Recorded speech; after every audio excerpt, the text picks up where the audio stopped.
Hello, guys. I welcome you back to the TA Effect GA channel on YouTube. Thank you guys for watching. If this is your first time joining this beautiful family, please do well to subscribe to this channel, like our videos. Don't forget to share this video to all your loved ones. Actually, watch, consume our videos, and share to everyone that you think is having the dreams of migrating into Canada, either through the visitor visa route or either through the permanent residency or even the student visa route, right? Yes, at this venture, I would like to wish all of you guys a Merry Christmas and a happy, prosperous New Year.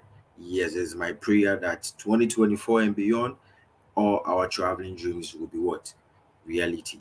Yes, I can't wait to see you guys in Canada. Yes. So today we'll be talking about a very interesting topic. Yes. As Canada plans to control the number of new foreign workers in 2024. Yes, this new year, Canada is coming up with a whole lot of changes to its immigration and what's what temporary residency um, rules and stuff, right? So the number of temporary foreign workers entering Canada may be limited in the new year or beyond, according to Immigration Minister Honorable Mark Miller, who also notes that the system has run a bit rampant, too far long, too long. That's how we said it. Yeah. So according to him, that's Honorable Mark Miller, there is a link between this nation's housing crisis and the flood of the foreign students and temporary foreign workers. So what he meant was over the past few years, the number of people who have entered Canada temporarily has skyrocketed everything. That's this is what Mr. Mark Miller told what reporters on the press release. So his comments followed the announcement this week by Statistics Canada, which revealed the nation's population increase by more than 430,000 in the third quarter of 2023, the greatest rate of growth in any quarter since 1957. 1957, the independence of Ghana. Yes. So I would like us to have a little information about the Statistics Canada report. So from the report, as of December 19, 2023, Statistics Canada came up with a population of 40,528, 40 million, sorry, 40,528,396 people living in Canada. That is the population for Canada. Yes. And as we all know, Canada is into provinces. So I would like us to go through the number of population in each of the provinces. So for the population stats for Newfoundland and Labrador, it has a population of 540,418 people. Yes. And for those and for the Prince Edward Island, it has 175,853. For Nova Scotia, it has 1,066,416. New Brunswick, on the other side, it has 842,725. Quebec, it has 8,948,540. Manitoba, it has 1,465,440. Saskatchewan, it has 1,218,976. Alberta, it has 4,756,408. British Columbia, 5,581,127. And Yukon, it has 48,148. As you can see from the stat, Yukon it has the least number of people. And back to the almighty Ontario, it has 15,801,768.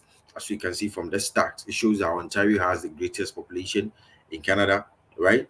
Yes. So this is to tell you how to make your travel plans.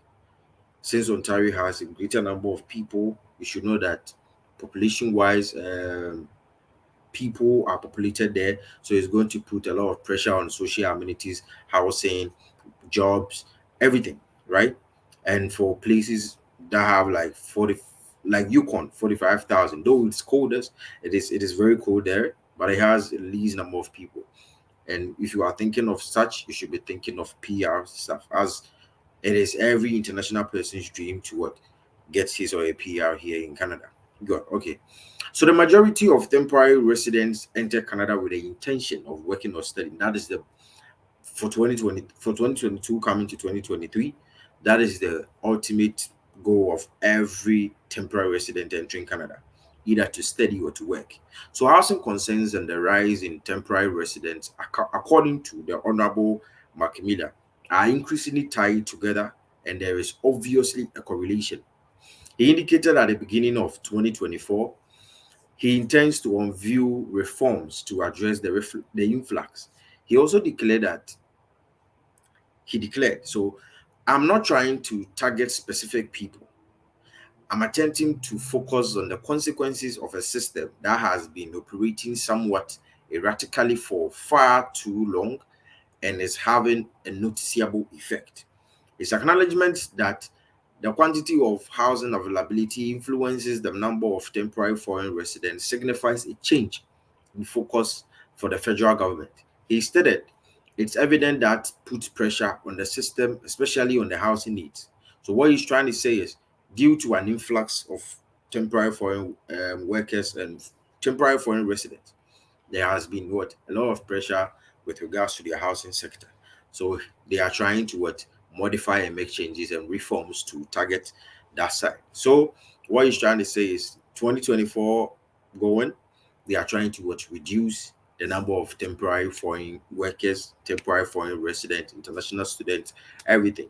As we all know, that there has been like close to a month ago, the honorable minister came up with a new reform for international students having another $20,635 in their account, aside what their first tuition, their first tuition deposit, and also their travel costs. So these are all some of the reforms that they are putting in place towards cap and release some of the tension, especially here in Ontario. Yes. So temporary foreign workers come to Canada in a variety of ways, such as temporary agricultural workers or international students who obtain post-graduation work permit to retain in their country. In order to reduce the number of applications, the Honorable Minister announced changes to the Foreign Student Program earlier this month, which I just made mention of. One of the changes is that applicants must now demonstrate the ability to pay for living expenses with twice as much money, right? Yes.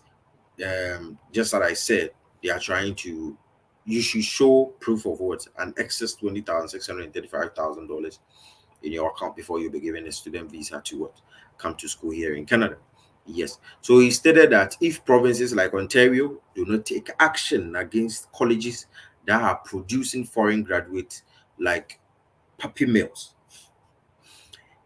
he may think about revoking the study permit. And I remember he saying vividly that if the institutions will not take charge of these things, the RCC would what, step in and do this same job for them, but they will not like the bluntness of the instrument that they will use. Yes.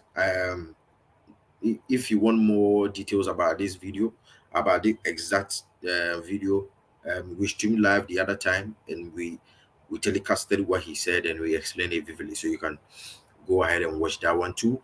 Yes. So he also stated that he intends to insist that provinces stop licensing some sub colleges that provide a bad experience to international students. Yes. And the Honorable Minister also said that, as I've said, turning off the tap from the federal government is a pretty rough instrument, and we are prepared to do it if the provinces can get their houses in order. Yes. He also stated that in the upcoming year, we'll be taking further steps to reduce the number of international students if provinces are unable to work on it. He also hinted, there's a hint, he also hinted that he would change the temporary foreign worker program and the post-graduation work permit system for international students. And moving from 2024 going, there will not be an extension of the post-graduation work permit. That is, he also said, and they are going to make reforms to the temporary foreign worker program.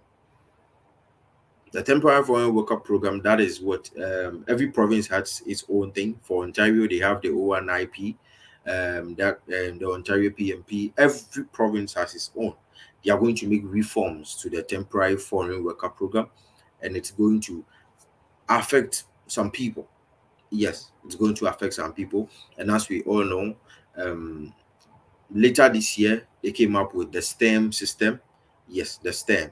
If you don't find yourself in the STEM, you will not be able to what get your permanent residence. So this is a little bit of advice. If you are thinking of coming into Canada, please don't just come and do any random program. This is from me to you. Yes, disclaimer. I am no immigration consultant. I am no immigration lawyer. Or everything that I tell you guys are something that are going on in the system, and based on my experience and my judgment, my little advice that I can give to my people who are there, that's what I'm doing. Yes, so I'm no immigration lawyer, I'm no immigration consultant. Yes, so this is a very piece of advice that I'm giving to my people. If you are thinking of immigrating into Canada to study, please, you should know that you are going to spend a little money doing that. So you shouldn't just come in and do any random program. If you are in the health sector, focus and target a program in the health sector. If you are in the engineering, focus and do a program in the engineering sector. Don't go around doing an engineering when you know you are in the IT sector. You are just going to waste one, your resources, you are going to waste your time, you are going to waste a lot of things, you are going to lose money, because studying here in Canada is a lot of money. Yes. So there is a little piece of advice. We should take notice of these points, as these are the reforms that are coming up. Yes. So I would like to thank you guys for watching to this point. Kindly share this video to your loved ones, everyone that you know is planning of moving here in Canada to study or through the temporary foreign worker route. Just send just send them just send this video to them. Let them know the new reform that is coming up. Yes, I would like to thank you guys for watching. I wish you all a Merry Christmas and have a happy, prosperous, and fruitful New Year. God bless us all. I love you guys. See you in my next video.